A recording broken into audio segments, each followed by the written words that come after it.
রাজধানীর গুলশানে কয়েদির পোশাকে হাতে হাত করা, দুই পাশে দুই পুলিশ, এমন চেহারায় হঠাৎ দেখা গেল জনপ্রিয় অভিনেতা আফরান নিশুকে। স্বভাবতই প্রশ্ন জাগে, তিনি কি গ্রেপ্তার হয়েছেন?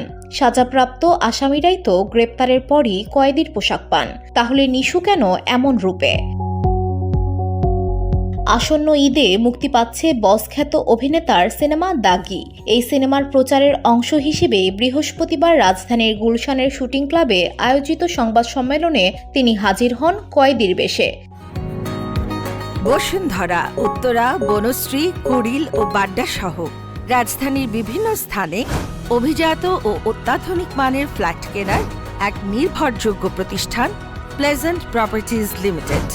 তাই আপনার স্বপ্নের আবাসনের জন্য আজই যোগাযোগ করুন।